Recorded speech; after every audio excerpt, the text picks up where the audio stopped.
பிரியமான சகோதரர்களே, இன்றைக்கு வீட்டை பற்றி அநேகருக்கு கவலை உண்டு. வாடகை வீட்டில் இருப்பவர்களுக்கு சொந்த வீட்டின் மீது ஒரு ஏக்கம், சொந்த வீட்டை கட்டியிருப்பவர்கள் அழகாக கட்ட வேண்டும் என்று சொல்லி ஒரு ஏக்கம், மொத்தத்தில் எல்லாருக்கும் வீட்டின் மீது ஒரு ஏக்கம் உண்டு. ஆகவே ஆண்டவர் சொல்லுகிறார், நான் ஒரு வீடு வைத்திருக்கிறேன், அந்த வீடு தான் ரொம்ப முக்கியம் என்று சொல்லி 2 கொரிந்தியர் 5ஆம் அதிகாரம் முழுவதும் வாசித்து பாருங்கள். அங்க சொல்லுகிறது, இதோ அழிந்து போகிற கூடாரமாகிய உடல், அந்த உடலுக்குள் ஒரு ஆவி குடியிருக்கிறது, அது எங்கிருந்து வந்ததோ அங்கே போக வேண்டும் என்று சொல்லி சபை உரையாளர் 12:7 சொல்லப்படுகிறது. எங்கிருந்து வந்திருக்கும் இந்த மனிதனுக்கு வீடு என்றால்,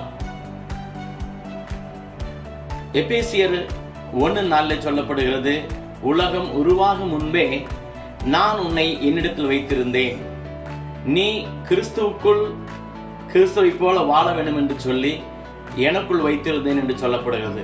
உலகம் உருவாவதற்கு முன் கடவுளிடத்தில் ஒரு வீடு இருக்கிறது.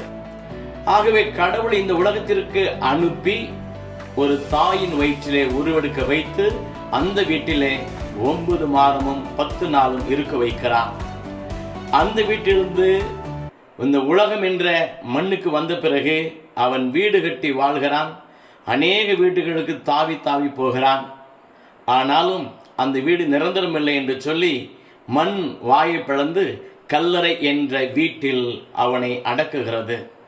ஆகவே நீ எத்தனை வீடு வைத்திருந்தாலும் வீடு இல்லாதவர்களுக்கு உதவி செய். வீடு இருந்தால் குக்கரிக்க வேண்டாம். ஏனென்றால் கடைசியாக ஒரு வீடு இருக்கிறது, அந்த வீடுதான் விண்ணகம். விண்ணகத்திலே கடவுளிடமிருந்து வந்த ஒரு வீடு, அங்கிருந்து தாய் வயிற்றுக்கு வந்தது தாய் வயிறு ஒரு வீடு. இந்த உலகத்தில் மனிதனாய் பிறந்த பிறகு இந்த உடலே ஒரு வீடு. இந்த உடலும் ஆவியும் சேர்ந்து மனிதன் கட்டுகிறது ஒரு வீடு.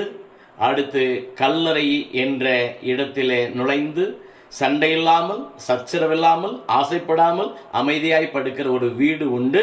அங்கிருந்து நீ விண்ணகம் செல்ல வேண்டுமே என்பதை இப்பொழுது நினைத்தால் உன் உலகம் இந்த போற்றும்படி உன் வாழ்வு மாறும். நீயும் நிம்மதியாய் அந்த வீட்டை நோக்கி நீ பரிசுத்தமாய் வாழ்ந்தால் இந்த உலகத்தில் இருக்கிற எல்லாம் உனக்கு சொந்தமாகும். ஆமென்.